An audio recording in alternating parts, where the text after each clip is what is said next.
UFC Vegas 17, the last card of this crazy 2020 year. No one did it better than the UFC, guys, in 2020. What a year for the UFC. Hasn't missed a weekend since the summer. Yes, a lot of fights dropped out. We all know that. But they handled this whole COVID situation and keeping fights going very well. No one, got... A lot of guys got COVID, but no one got, really sick. Nothing like that. So I'm glad, they were able to put on these events. We were able to cap and cash and continue all 2020. What a way to end the year with an awesome card. Very deep, just like the previous UFC 256 on pay-per-view last weekend. We got another deep card. This could be a pay-per-view card, guys. Yes, it did lose the Edwards fight, which I'm, not pleased about. Edwards and Chimaev. Edwards, what a crazy year for Edwards. He got COVID. He couldn't travel to the U.S. before. He couldn't get the title shot. What a crazy year for Edwards. That fight will be on in Fight Island in January, I'm hearing. So that should be a good one. Excited for that. But we got a lot of good fights. I'm going to go over the main card like always. Break down, give you guys some free plays, of course, and just break down the main card. Main event was awesome last weekend, guys. What a main event. One of the best fights of the year. Definitely the best fight in that division. Fig gets the continual. It's a draw, but he keeps the belt, so he's happy about that. That deduction, I agree with it. He had a poked eye. He poked his eye previous, I think, once or twice, and then the low blow. That was a bad low blow, guys. So I'm not going to really hate on the deduction of the point. But glad he kept his belt. I did think he won the fight, minus the point deduction. So I do agree with that. We were on Fig by KO. That definitely didn't happen. Moreno, very tough. Very tough. I knew he was tough. I knew he hasn't been knocked out before, but he was facing a different animal. And now we're hearing Fig was in the hospital the day before. I do think that did play a factor.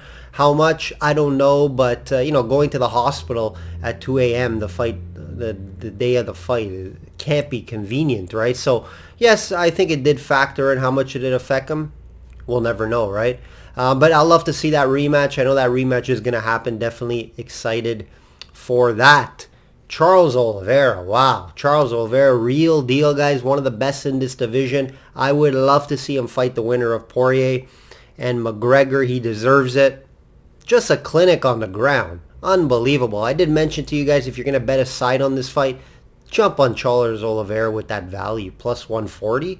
You had to. I personally didn't bet it. I was on the bet. I did have a best bet on the over 1.5 rounds. It did get there. Unbelievable how Tony didn't tap on that. He is the toughest guy, though, in the division. I didn't expect him to tap. I know a lot of people are like, how didn't he tap? He's the toughest guy in the UFC, guys. And he's been known for this forever. So, I understand why he didn't tap because of that. And it went to the decision. He just got dominated throughout. Is Tony done? I don't think he's done. I think he'll be back in there. I just don't know how right his head is right now and his coaching and his training and everything like that. But he will be back just against, some lower competition in the division. Couple more fights I got to go over here briefly because we had a lot of good fights, a lot of big wins.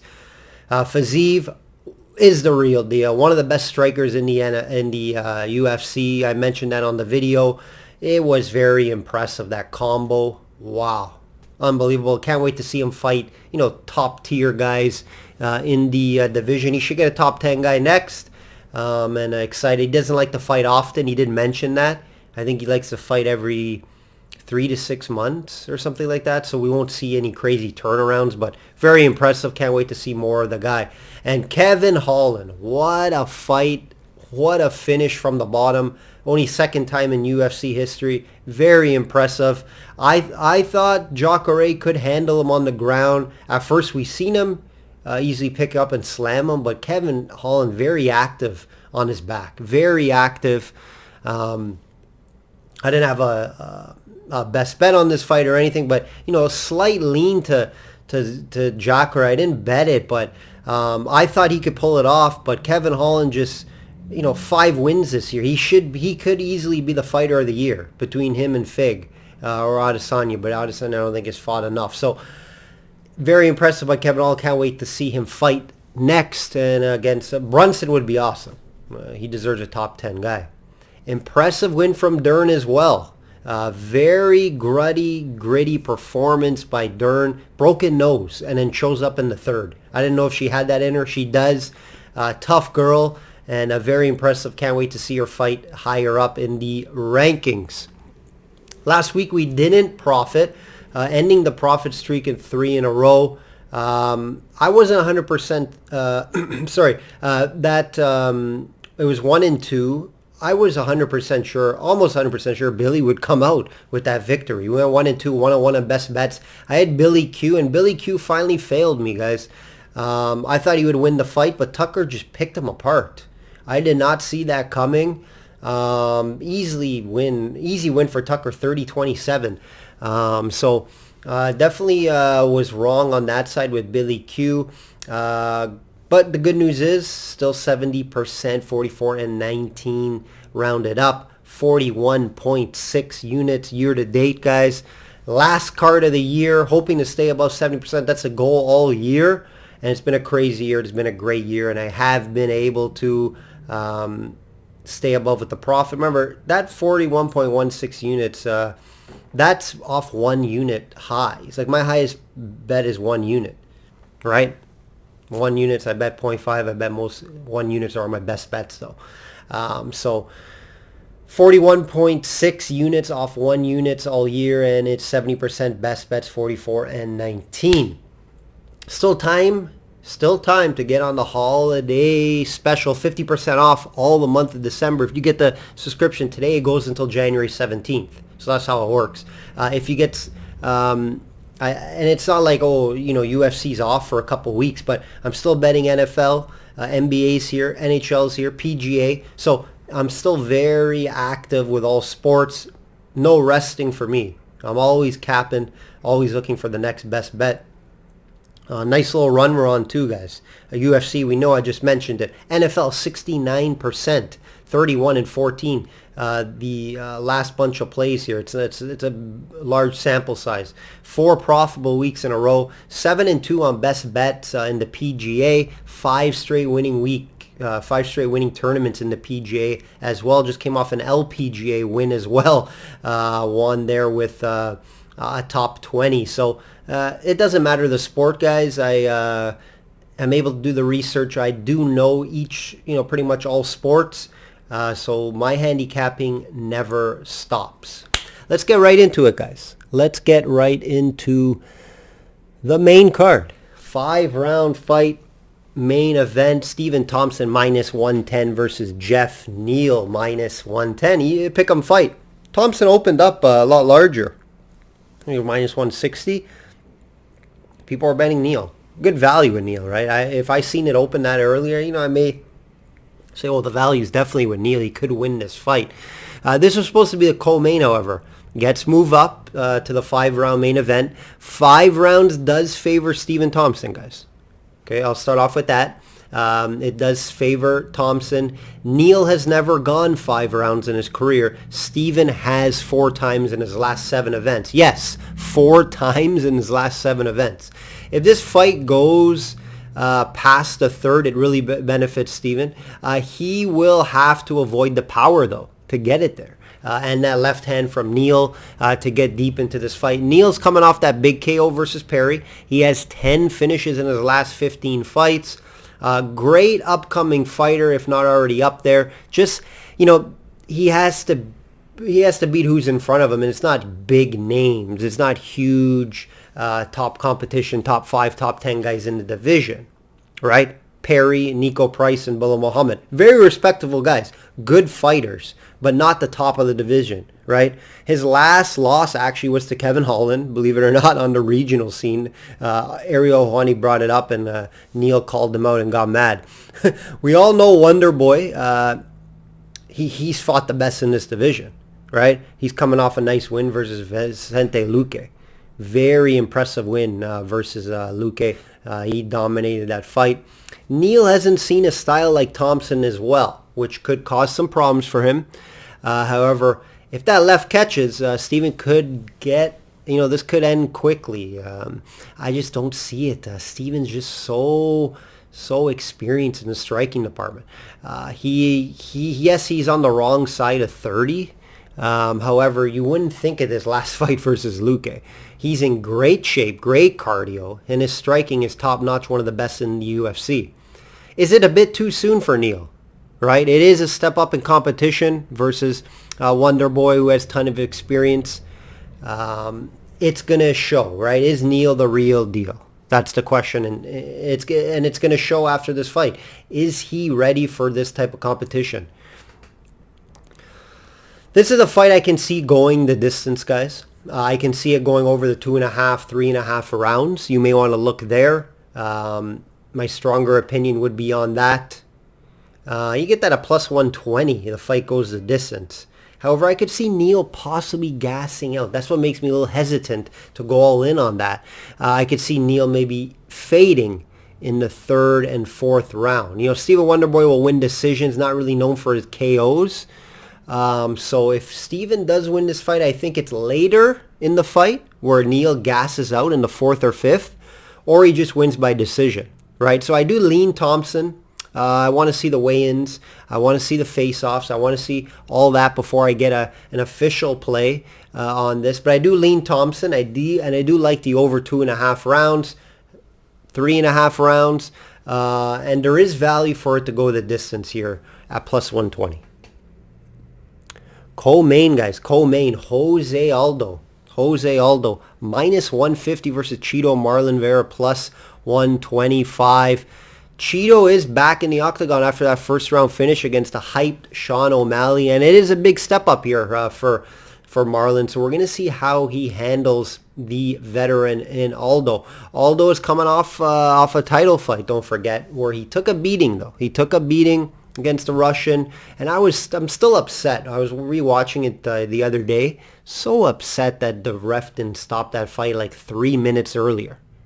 It pissed me off. He took so many extra blows, could end, an extra year of his career. He was just taking shots after shots, and it really pissed me off. Sometimes these reffing decisions and judging decisions they're outrageous. Aldo has 3 losses in a row now, and if he loses this one, you got to start thinking, is that it? You got to start thinking, is that it if he loses this fight, guys? He's moving down in competition. If he can't beat Vieira, how much does he have left, right? How much does he have left? Those 3 losses, yes, they're against Volkanovski, Jan, and Marlon, right? Chito's level of competition is much lower. You got lucky with that finish against O'Malley. Great kick. I'm not taking anything against that kick. You look to kick there. And Sean O'Malley, he's known for his legs being weak. So he targeted that, right? But then he has, opponents like Song Adong, not a bad fighter. Andre Yoel, also a decent fighter. Hernandez. These are decent and good fighters. Not great fighters, not top 10 guys. So I can't really say Vieira's ready for a top guy like this in the division. We'll have to see. I do think a 3-round fight does benefit Aldo. Vieira is known for starting slow in fights, minus the last fight where he got lucky with that kick. So that does benefit Aldo. This is a fight I can see going the full distance, going over 2.5 rounds. Vieira has been finished. Vieira hasn't been finished, right?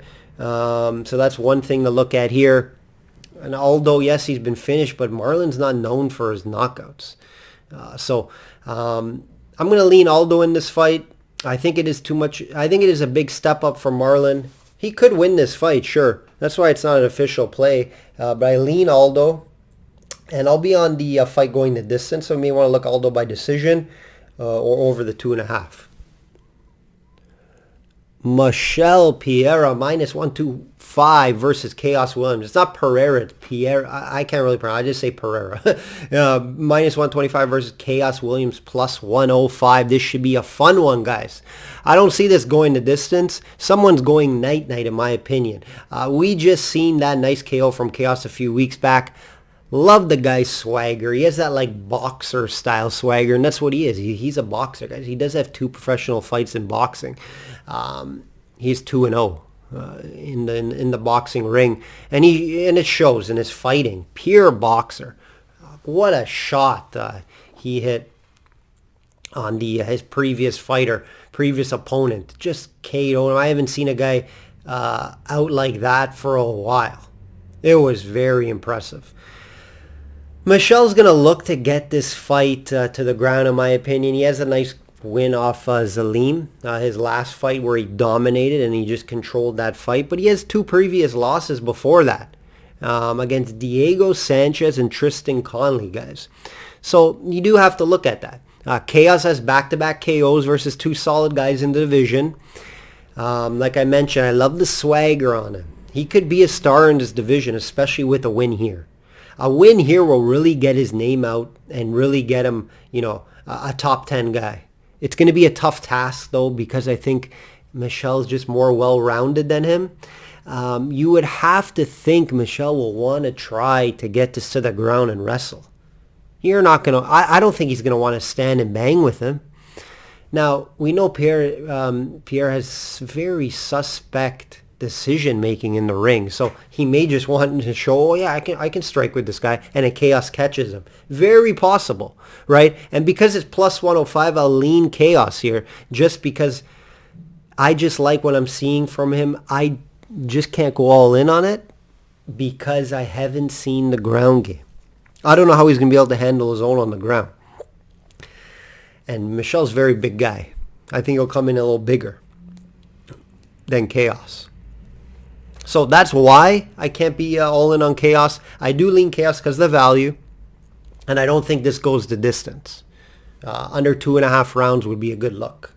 Moraes minus 150 versus Font plus 125. We got another fun one here, guys. Rob Font, New England Cartel, coming off a win, but also a torn ACL. He has back-to-back wins over solid guys in Pettis and Ricky Simone, which are solid guys in this division. Not top 10 guys like Marlon has been fighting, but he's going in the wrong direction, in my opinion. He didn't look great in his Sanhagen fight. Chin looked a little bit suspect.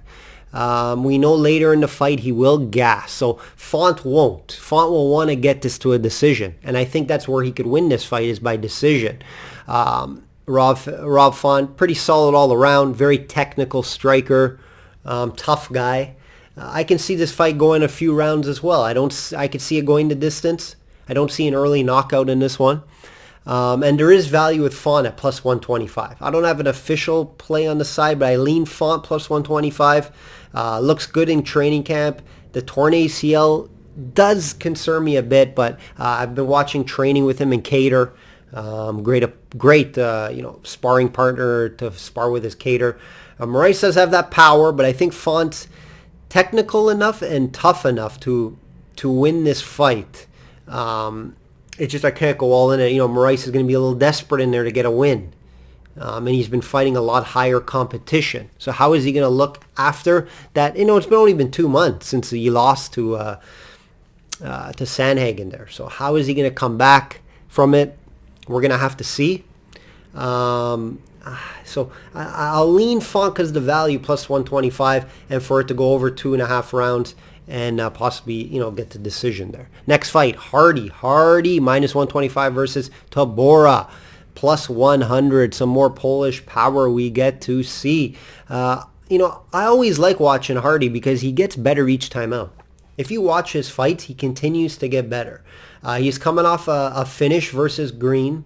He has back-to-back wins, improving each time. And he has fought the best out of the guys against their opponents, right? Tabora's opponents and Hardy's opponents. He fought Volkov. And he learned a lot in that fight. I watched a couple of interviews on him, and he just says how much he learned. Volkov is the best striker in this division. Tabora is a striker. And it looked clean versus Rothwell in his last time out. It looked clean, his striking, but... how much was that in Rothwell? Rothwell's not a clean striker. He's kind of more all over the place. So that's something to look at as well. I think Hardy wins this fight. I don't mind the minus 125. And I think Tabora, he does grapple as well, but I think Hardy can handle the grappling against the cage. I think it's going to go the distance or at least a couple rounds. That's probably a good look as well, but I lean Hardy for sure in this one. Last fight, guys. Last fight on the card. Robertson minus 110 versus Santos 110. It's a pick'em fight, guys. And it's for good reason.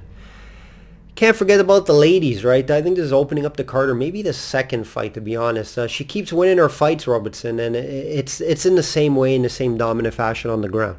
She looks for the submission, and she will out-grapple you. That's how she's winning fights. Not a great striker. Santos is better on the feet. So she's going to have to avoid that. She did that in her last fight. She was able to control the ground and didn't look good on the feet. That's what she's going to have to do to win here. And I do think she really listens to her coach. She's not one of those stubborn fighters and say, oh, let me see if I can strike with Santos.